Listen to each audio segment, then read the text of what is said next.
তো গাইস, তোমাদের সঙ্গে একটা খুব ইম্পর্টেন্ট আলোচনা করতে এসেছি। 2026-এর মতো সালে এসে সব ছেলেমেয়েরা কী ভাবছে যে নিজের পায়ে কীভাবে দাঁড়ানো যায়, কীভাবে ইনকাম করে বাবা মার পাশে দাঁড়ানো যায়, বাবা মার ইচ্ছে পূরণ করা যায়। ঠিক আছে, সেই 2026-এ এসে দাঁড়িয়ে আমার জীবনের কোনো লক্ষ্য নেই। ঠিক আছে, আমি সারাদিন বসে বসে বাবা মার অন্ন ধ্বংস করছি, আর শুয়ে শুয়ে ফোন দেখছি।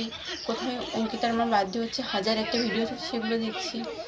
কোথায় দোলাদির বেবি হচ্ছে, সেই নিয়ে 1000 একটা ভিডিও হচ্ছে, সেগুলো দেখছি। আর কোথায় কন্ট্রোভার্সি হচ্ছে, কাকে নিয়ে কন্ট্রোভার্সি হচ্ছে, সব কিছু A to Z সব আমার জানা আছে।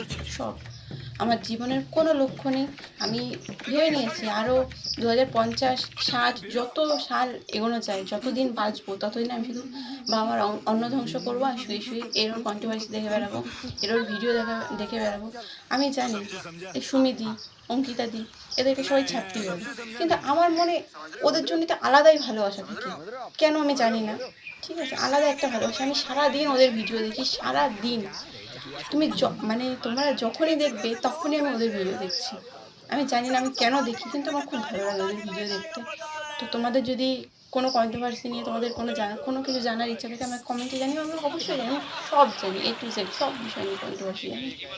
তো এইটুকুই জানানোর ছিল, গুরুত্বপূর্ণ আলোচনা এটাই তোমাদের সঙ্গে আমার। তো বেকার তোমাদের এতক্ষণ সময় আমি নষ্ট করলাম, তার জন্য সরি। তো যারা যারা এতক্ষণ ভিডিওটা দেখেছ, লাইক কমেন্ট শেয়ার করে দিও। বাই।